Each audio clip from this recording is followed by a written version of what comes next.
Thank you very much, ladies and gentlemen. And I was just going to start with a very quick question. How many of you were at the concert here last night, the Opera Galactica? Can we have some raised hands? Well, then you had the dubious pleasure at that point of seeing the back of my head. I was the person conducting the actual performance there. So thank you very much for being such a fabulous audience, first of all. But whilst I have this slightly peculiar occupation of having as it were, my night job being writing space operas, my actual day job is as a convener for culture and sport in the City of Edinburgh Council. So coming here to Poland is really perhaps a unique, well, certainly a first for me in being able to combine the two roles. Just a very quick background. I was 20 years a conductor and musician, and then quite unexpectedly, I got elected in 2012 to Edinburgh City Council. No one was more surprised than myself, and that necessitated a very quick change in occupation and a very swift learning curve, but it's certainly been, as I'd say, a wonderful privilege to serve at the head of such a dynamic city's cultural office. And I thought I'd just say a very few quick words, as Robert did sort of nicely lead into festivals and the importance of them.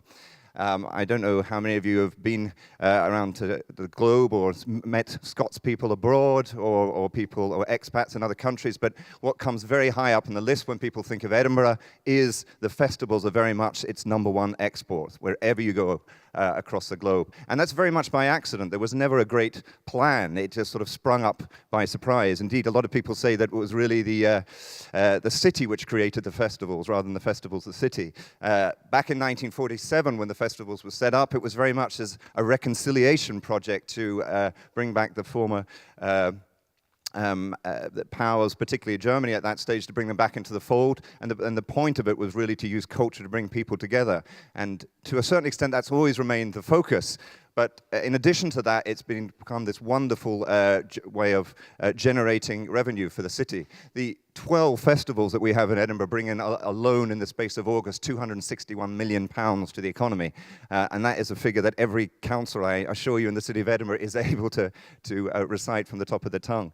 But of course, it's something that we do with spending very little money as a city. We spend just £2.5 million on the Edinburgh International Festival, and then the Scottish Government backs it up, and the entire public subsidy is just £9 million a year. The private sponsorship and private businesses brings the total up to 34 million, but in terms of bang for your buck, you can see pretty well that to get that sort of income into the city for such a modest spending of money is something that Edinburgh is rightly proud of, and other cities are desperately trying to work out what the key to our success is. So you'll forgive me if I don't give me too many of the secrets away. I might have some of my colleagues having a go at me when I get back.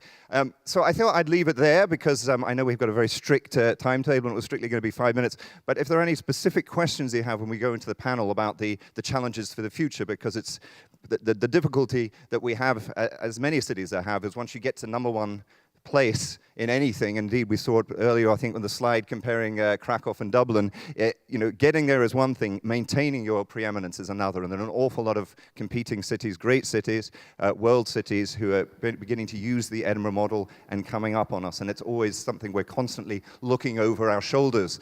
And indeed, just this week, we have the Thundering Hooves report coming out to look at the future of the festival, because that's the idea that there is literally this horse coming up behind us and challenging us for preeminence. So we've got to stay on our toes, but if you have any specific questions afterwards in the panel, please do ask me. Thanks very much.